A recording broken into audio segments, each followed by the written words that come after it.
Okay, we're joined by UAB head coach Andy Kennedy, Eric Gaines, and Butta Johnson. Coach, before we get into questions, could you give some thoughts on today's game? Yeah, absolutely. Just excited that we're not having to go home, Jim. This is the ultimate survive and advance for us. I'm really proud of my group, the way they've grown throughout the course of the season, the way that we've been able to respond to adversity, the way that we've been able to bounce back. That was not who we were a couple of months ago, but it's definitely who we've evolved into becoming, and that's just a direct tribute to these guys on my left, as well as those teammates in that locker room. Physical game against the team that won the league in a pretty dominating fashion in South Florida. Kudos to them for a terrific season, and my hope is that they have an opportunity to continue into postseason play, and I think they certainly deserve that. But they're a really good team, and as I sit here and look, I would dare to say, I don't know it off the top of my head, but I would dare to say South Florida has not lost many college basketball games where they made 15 threes. They made 15 tonight. We would take the lead, they would respond. We would take the lead, they would respond. And then when they had all the momentum, really proud of my guys for gut checking, getting downhill, finishing some plays through contact to come away with a terrific win. All right, Coach. Anybody in here has a question, please raise your hand. We'll get a microphone to you right there on the aisle.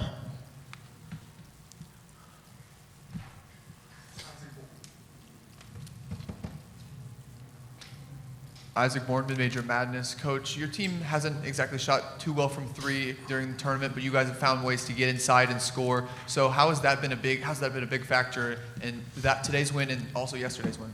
Yeah, it's just who we are. As I look up, points in the paint are a huge factor for us. We're plus 22 points in the paint. We get to the foul line where we're plus 6 on the night. That's who we are. It's how we're built. It's how we're designed to play. We have to be timely in our shot making, and I think we were. E with a huge three, Butta with a huge three when we desperately needed it.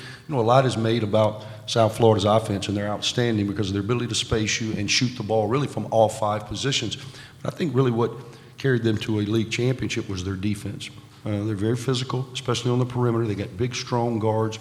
And at times I thought we were giving in to the initial pressure once we started puncturing the paint, getting through it. I think we had some opportunities in the back, and again, we're able to finish. Anyone else in the room with a question? In the back row right here on the right. Coach Kennedy, what's it going to take to finish the job and win this championship tomorrow? You know what? I think we've played pretty good basketball.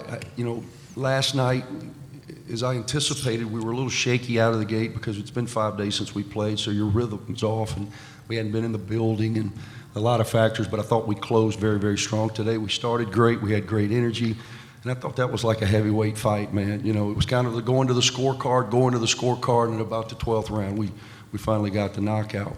But I think the thing was back and forth, and that's just two good basketball teams battling. That's what we got to do tomorrow, man. We got together with this group in June, and our mantra was best version of self. And that's really all I really ask about these guys. Just be the best version of you. Eric, Butta, Yax, whoever it may be. Everybody was brought here as a piece to this puzzle, and we've just got to go out and be the best version of self. I thought we won the physical fight tonight. I thought mentally we were tough enough to respond when needed. That's the formula that we'll need tomorrow. On the aisle here again. Coach, in that first half, your 1-3-1 kept getting broken down South Florida was getting that open three every time. So at halftime, what adjustment did you make so that South Florida wasn't getting open threes from your press there?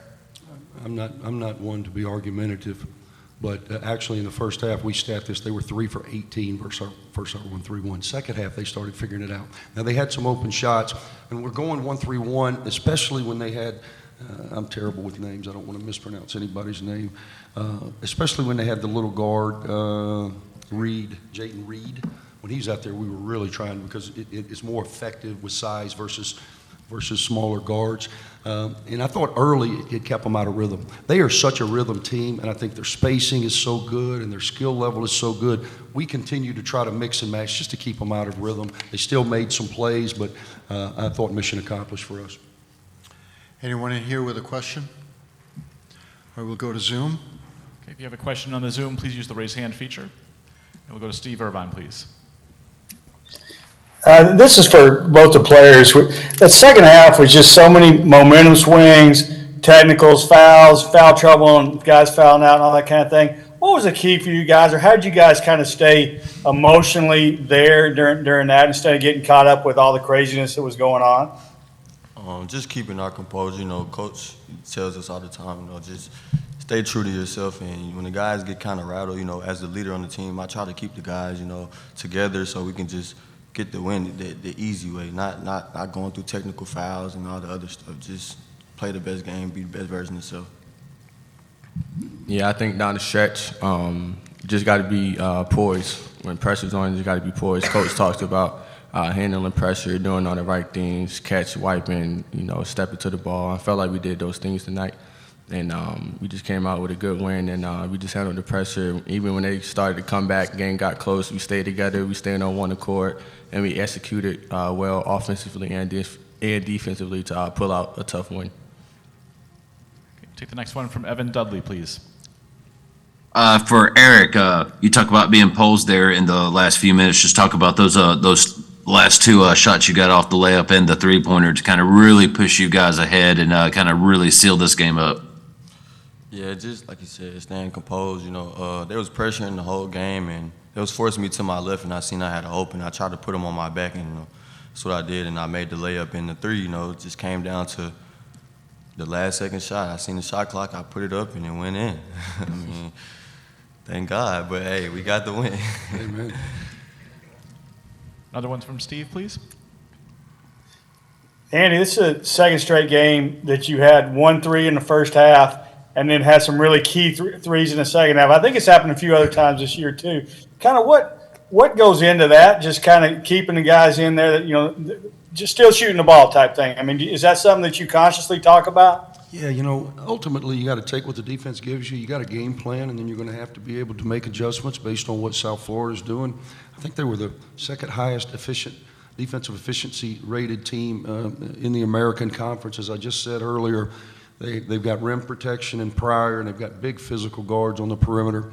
I thought in the first half, I thought our offense was more downhill, trying to establish paint. In the second half, when the threes became available, we had different guys, man. Two of them here to my left step up huge for us and knock down big plays when they were needed. Back to Evan. Andy, a lot of records kind of broken in this game. Not only you get your 100 wins at UAB, but Yax breaks the double-double record, and he sets the AAC single-season rebound record. Is this something you kind of, I mean, is this anything you really thought could happen with his transition into D1 coming out of JUCO? Let's get back to the 100 wins. Did you say 100 wins? I think the volume was a little down. Yes, you got your 100th win at UAB. In 4 years, is that right? 100 wins in 4 years. Wow. No, you know, when we brought Yax here, did I know he was going to shatter every record as it relates to rebounding the ball? No, but we did feel like he had an opportunity to come in and be a very, very valuable contributor, and that's what he's done. Everybody on our team has contributed to us being sitting here still alive, you know, with 22 wins. And everybody continues to make plays when plays are needed to be made. We're playing the ultimate game of rhythm. You try to establish yours and you try to disrupt theirs, and our guys have done a tremendous job down the stretch of doing just that. Okay, we'll go back to Steve for another, please. Andy, I know that, you know, obviously the job's not done here and you won't settle for this, but to go to the championship, the conference championship game 3 consecutive years with really 3 different teams, you know, just 3 kind of different makeups of teams. Kind of what does that say about your program? I don't know if you heard, somebody said we'd won 100 games over the last 4 years, and now we're back to 3 straight titles. And when I came here, you know, obviously I played at UAB. I played for Gene Bartow, our founding father. And this was what my expectation was. I wanted to get this program where it was back nationally relevant, and we're working towards that daily. Tomorrow would be a huge opportunity to take another step. Any other questions on the Zoom? And if I could just follow, or just ask one more real quick, is I like when your questions. Yax You can ask gets as many as you want. Okay, all right. With Yax getting his second foul so early, and you just kind of had to, move him in and out in the first half, just sort of try to keep him, away from that third. But kind of how frustrating is that when he gets his second foul, that early? Well, I mean, he's a really good player. Well, I want my guys out there. He got in foul trouble. He picked up 3 pretty quickly in the second half, but I just kind of trusted him. I'm usually a 2 foul and you're out in the first half guy, but not when it's, win or go home. We had JD in foul trouble. He picks up his 4th and his 5th, 4th on the foul, 5th with a technical. Bam, bam, he's out of the game.